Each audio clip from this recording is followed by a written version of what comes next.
Donald Trump has a problem with women that goes far beyond Rosie O'Donnell. Well, Rosie O'Donnell's disgusting. I mean, both inside and out. You take a look at her, she's a slob. We're all a little chubby, but Rosie's just worse than most of us.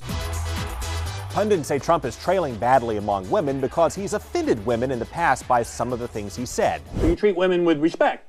I can't say that either. All right. And that's why Trump's opponents are trying to tear him down by using some of his own words against him. Women, you have to treat them like. But that strategy may not work as well as some of Trump's critics may hope, because something else triggered the gender gap in our politics, and it started long before Trump. I'm going to be really good for women. Women have tended to favor Democrats by a 7 to 11-point margin for decades. But Republicans did not have that gender gap until 1980 when Ronald Reagan came along. I said, I like it here. Well, I can change that in a hurry.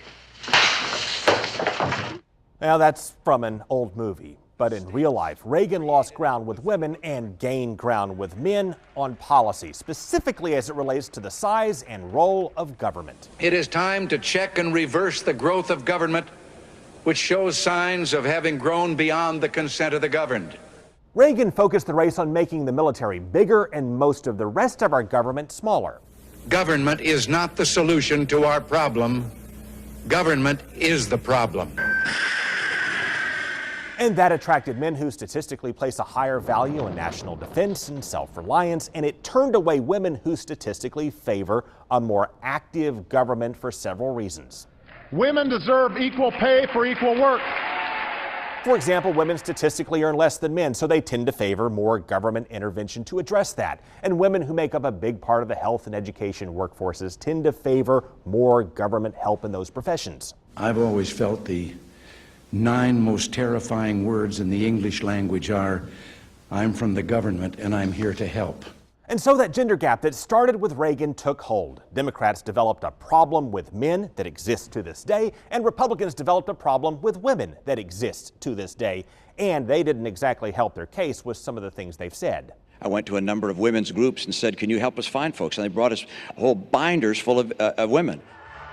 And that brings us to Trump, who has also certainly said some things that are off-putting to many women. And that's certainly not helping his case. But remember, the gender gap started with differences on policy. And in time, Trump could close, or at least narrow that gap, by promoting different policies than the Republican establishment, from foreign affairs to education to health care. Everybody's got to be covered. This is an un-Republican thing for me to say. Universal health care. I am going to take care of everybody. Who pays for it? The government's going to pay for it. Trump certainly has a long way to go to close the gap, and some of his prior statements and positions will not make it easy. But he's changing the rules of the game in a very unpredictable year.